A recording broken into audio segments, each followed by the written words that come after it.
10 days before Mexico welcomed the world to the 1968 Olympic Games, it turned one of its most symbolic plazas into a trap. A helicopter crossed the dusk, a flare split the sky, and in a place where three eras of Mexico stood together, the state opened fire on its own future.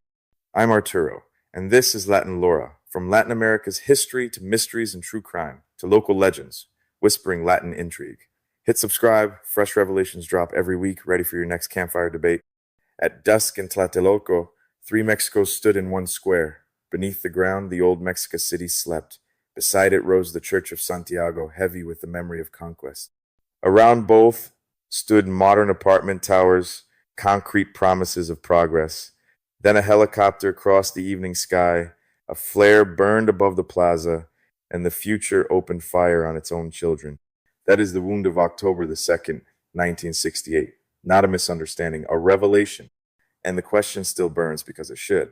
How does a government that calls itself revolutionary turn students, teachers, neighbors, and passersby into targets? How does a state preparing to host the Olympic Games decide that rifles are more useful than listening? Was Tlatelolco a confused clash, a firefight nobody could stop, the kind of tragedy power later calls unavoidable? Or was it, as the surviving pattern keeps whispering, a prepared act of terror meant to break a movement before the world arrived with cameras? To understand that night, you have to walk into the Mexico that the officials wanted foreigners to see. Highways, towers, development plans, order. Stadiums were polished for the first Olympic Games ever held in a developing nation. President Gustavo Diaz Ordaz wanted the country framed like a postcard of discipline and success. Mexico would look modern, stable, and upward bound. It would welcome the world on October 12, 1968, smiling like a nation with no cracks in the walls and no ghosts in the hallway. But under that smile lived a harder truth. The Institutional Revolutionary Party, the P.R.I., wrapped itself in the legacy of the revolution and spoke as if it alone carried the voice of workers, peasants, and the nation itself. Yet the peace it offered came with locks. Elections were controlled. Public speech had borders. Newspapers knew exactly how close they could stand to the fire. Mexico looked more open than some of its neighbors, yes, but openness under watch is still a cage with better lighting. That is why Tlatelolco matters beyond the massacre itself. It exposed the authoritarian skeleton under the patriotic costume. Mexico did not wear the face of a classic military dictatorship. It wore institutions, civilian ritual, developmental language, and official nationalism. But perfume is not innocence. When the regime felt challenged, it reached for force with a reflex as old as power itself. Call dissent disorder, call fear security, and turn a political crisis into a hunt dressed up as public order. Recognizing this can inspire a sense of moral duty to seek truth and defend political autonomy. The student movement did not begin with a master plan to overthrow the state. It began in late July, after clashes between students and a police response so brutal it changed the meaning of everything. Riot police did not arrive like guardians of calm. They came down hard, as if a street fight had insulted the dignity of the regime itself.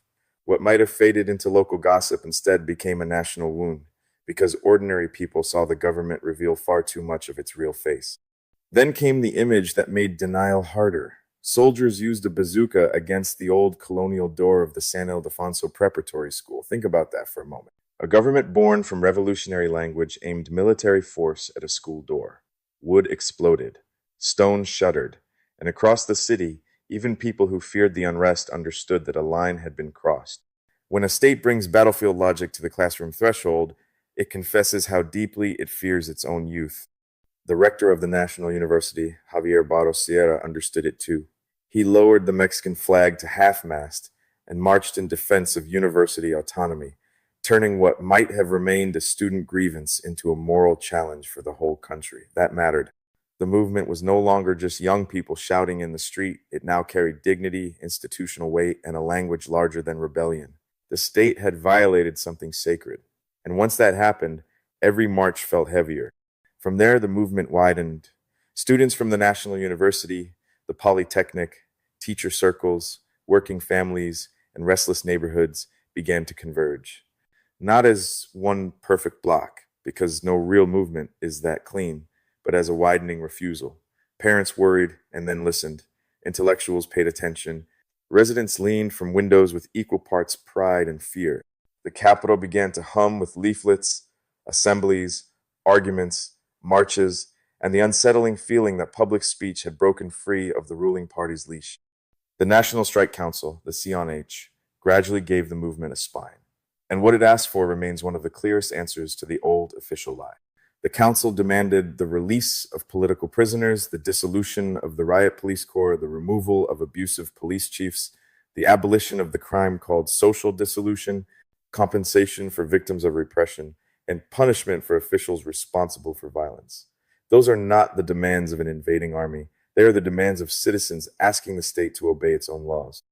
That detail matters because power kept reaching for the same Cold War script. Officials muttered about communists, infiltrators, foreign agitators, and dangerous young radicals supposedly manipulated from somewhere else. Power loves that story because it turns local pain into imported poison. It insults the intelligence of the people in the street and pretends they could not possibly understand their own country. But the evidence left behind shows something simpler and more threatening to the regime. The students were speaking for themselves. Still, the pressure around them was real. Mexico City had grown fast. Universities had expanded. A larger generation had entered classrooms, carrying expectations the system could not absorb through ceremony and patronage alone. They had seen enough official nationalism to notice its cracks. Across the wider world, 1968 was already a year of campus uprisings and generational rebellion. But Mexico did not borrow its unrest. The country had manufactured plenty of reasons to refuse to obey. One of the movement's most powerful moments came with the March of Silence. Imagine that river of bodies moving quietly through the capital, denying the government the chaos it sought. No chant to twist, no noise to label a riot, just disciplined silence, and that silence accusing everyone in power. It said, look carefully at who is violent and who is not. It said, we know you need disorder as an excuse. It said, citizenship can march without asking permission from fear. The answer from above was not a reflection. It was an escalation. Troops moved into University City. Later, they struck the Santo Tomas complex of the Polytechnic. Campuses were occupied. Autonomy was trampled under boots. The doors were broken. The message was unmistakable. The government no longer saw students as children of the Republic, but as internal enemies. Once a state starts treating universities like hostile territory, it is no longer defending order. It is defending a monopoly over truth, and monopolies always panic when truth starts multiplying. Why such fury? Because the movement had done more than protest abuse. It had created a public space outside party control. It had shown that the people's eyes did not speak for all youth, all dignity, all patriotism, all legitimate anger. That was the real offense. Authoritarian systems can tolerate criticism now and then. What they cannot tolerate is autonomous legitimacy. The students were not merely asking for reform. By standing together in public, they were proving the state was not the only voice allowed to claim the nation. And then there were the Olympics, looming over everything like a polished threat. Mexico had been chosen years earlier to host the Games, and the government wanted the world to see a disciplined modern country, not a capital alive with dissent. The presidency understood that image is a kind of currency. A peaceful stadium meant prestige. A rebellious square meant humiliation. So the student movement was no longer just inconvenient. It had become dangerous to the official performance itself, and regimes are often most ruthless when they are trying to look elegant. Now come with me to Tlatelolco, because place matters here. The Plaza of the Three Cultures was never just a square. It was a historical argument made of stone, pre-Hispanic ruins below, a colonial church nearby, modern apartment blocks pressing in from above, three eras, one landscape, one nation layered on top of itself. On October 2nd, 1968, the government chose that loaded place for its lesson in obedience. The land was already speaking before the first bullet tried to silence it. By the morning of that day, a public meeting had been called there for late afternoon. Inside the movement, there was hesitation. Should they gather at all? The army had already shown its teeth. Surveillance had thickened. Pressure was constant. But organizers went forward because if students could no longer assemble in their own city, then freedom had already begun to lose. So they chose to stand in the open, under the shadow of history, carrying the old faith that public speech still meant something in a republic. The state, meanwhile, was already in place. Army units, police, plainclothes agents, and members of the Olympia Battalion were in or around the zone before the meeting had fully developed. That detail matters because it turns the square into something more sinister than a protest site. It becomes a prepared space, a bowl with watchers already on the rim. Not every hand inside the operation may have understood the whole design, but the pre-deployment itself tells a story. Someone had already decided this gathering might end in blood. As the afternoon leaned toward evening, people gathered in the plaza, on the edges, behind windows, along balconies. Students came to listen. Residents leaned out from their apartments. Children were there. So were passers-by who had wandered into history without meaning to. This was not a sealed battlefield built only of militants and police. It was a living residential world. That fact never stops mattering. The bullets were not fired into some abstract enemy crowd. They were fired into ordinary life, into a neighborhood's breathing body. Speakers from the movement addressed the crowd from the Chihuahua building. The atmosphere was tense, yes, but tension is not the same as armed insurrection. Most careful accounts do not support the old government image of a heavily armed student force preparing an organized assault. That story survived because it was useful, not because it was convincing. The strongest reading of what remains is harsher and simpler. The state framed the gathering as dangerous to justify breaking it, and then helped manufacture the chaos it would later condemn. Then came the sky. Near dusk, a helicopter crossed above the plaza. Witnesses remembered green and red flares cutting through the evening air like signals in a ritual nobody in the crowd had agreed to join. The record is scarred, and not every minute can be reconstructed with perfect certainty, but all signs point to those flares as part of the operation's shift, the moment when surveillance gave way to assault. The square did not merely lose control, it was pushed across a threshold. Almost immediately, shots were heard. Members of the Olympia Battalion moved towards speakers and movement leaders in the Chihuahua building. One detail returns again and again in testimony, like a ghost history could not bury. White gloves or white cloth markers, used to identify members of that covert unit. Hold that image in your mind. In the confusion of a crowd, a white glove should mean nothing. In Tlatelolco, it meant the state had entered the square wearing a disguise, choosing targets while pretending the panic had chosen them. Then the army advanced, and here the mask slips. This was not ordinary crowd dispersal. The force used was not measured during a civilian assembly in a densely residential area. Live ammunition tore through a public space filled with students, neighbors, children, and onlookers. Even if isolated weapons had existed amid the confusion, the response would have been wildly disproportionate. A state fired into a crowd, then moved into the buildings where that crowd ran to survive. That is not a restraint. That is domination in uniform. Panic shattered the plaza. People dropped flat to the ground. Others ran for hallways, stairwells, elevators, apartments, any corner that looked like mercy. But the buildings did not remain outside the operation. Soldiers and associated forces entered them, floor by floor, room by room. Imagine that terror inside those concrete walls. A mother pulling her child away from a window, neighbors pressed behind a doorway, footsteps rising on the stairs. Rifle fire where dinner should have been, where homework should have been, where ordinary life had expected to continue. And here we have to stay disciplined. We cannot reconstruct every shot with divine precision. Some soldiers may have believed they were under sniper fire. Some may have fired in confusion, fear, or blind obedience. But uncertainty around every trigger does not erase the larger design. The surviving pattern strongly suggests that special or plainclothes forces fired from key positions, helping create the very confusion that justified a wider assault. That is not a complete script recovered from a drawer. It is the shape the operation itself left behind. The deadliest stretch unfolded across the early evening. Live rounds were fired into a mixed crowd of demonstrators and civilians. People were shot while fleeing. Homes were entered by force. Men and women were beaten and dragged away. Residents with no role in the leadership were terrorized inside their own apartments. Elderly witnesses and children were caught in the same machinery. The square, once a place of assembly, became a trap. Once that happened, the state was no longer policing, it was hunting. That word matters. A clash is something between near equals. A clash suggests symmetry, mutuality, and tragic collision. Tlatelolco was not that. One side had troops, command structures, covert units, transport, detention sites, and the power to rewrite the story before sunrise. The other side had speeches, apartment walls, bodies. and the terrible faith that constitutional language still meant something. In the plaza, that faith met the regime's real hierarchy. And hierarchy, when frightened, often becomes blood.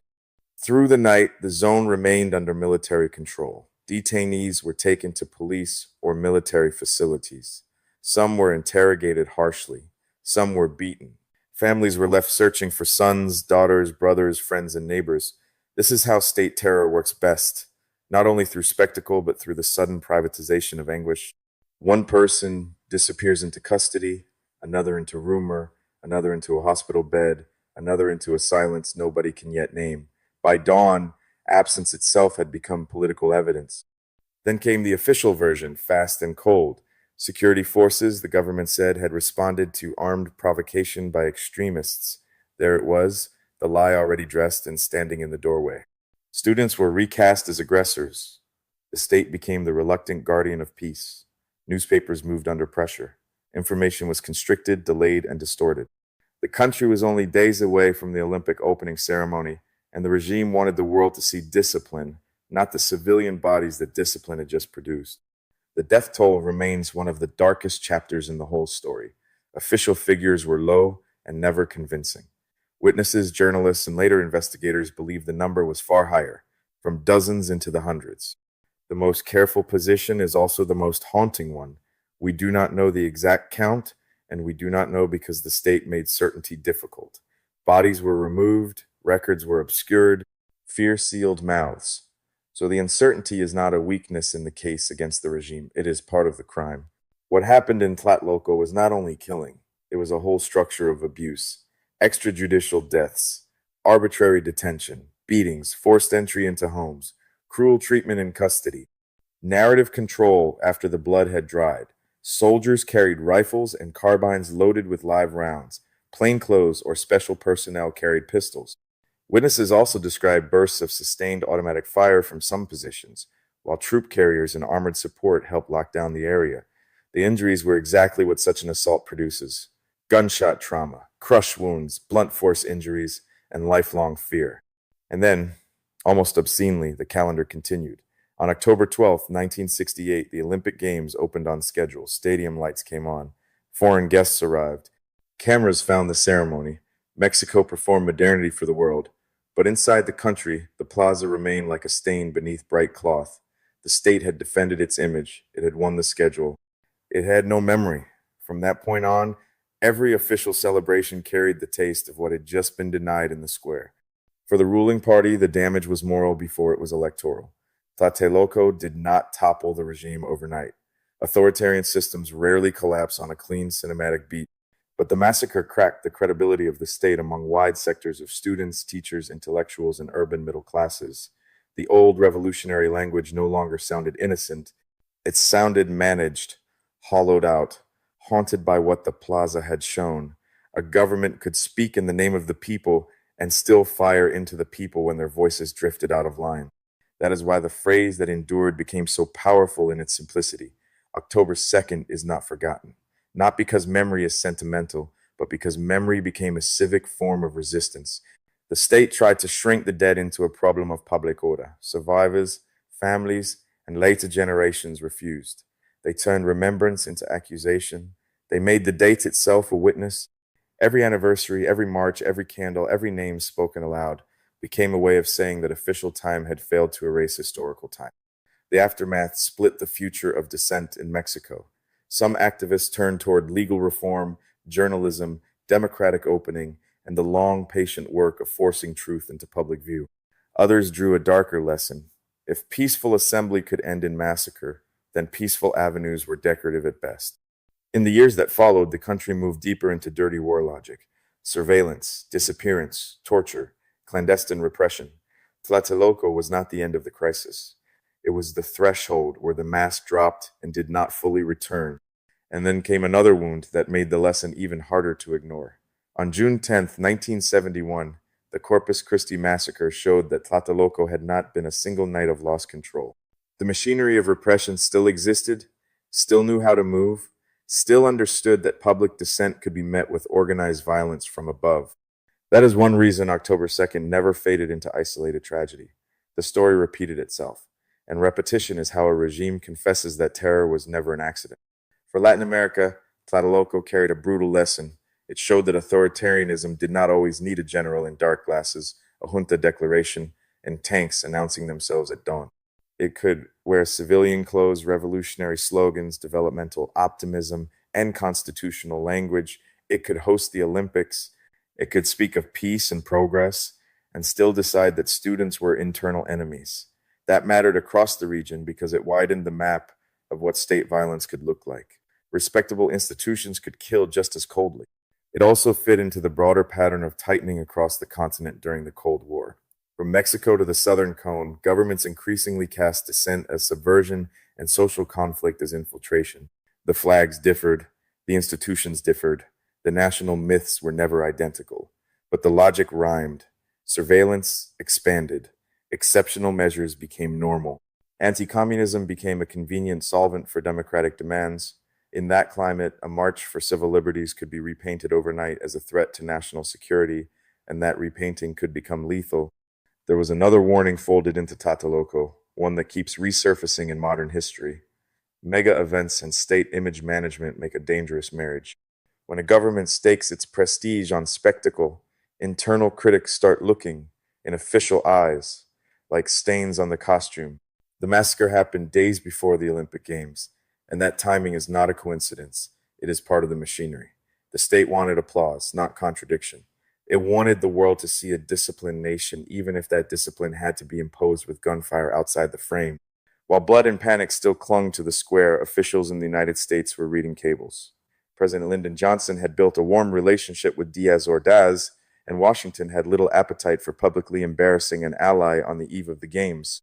American officials watched the unrest closely, but many concluded the movement was not about to overthrow the regime and was not driven by a convincing foreign communist hand.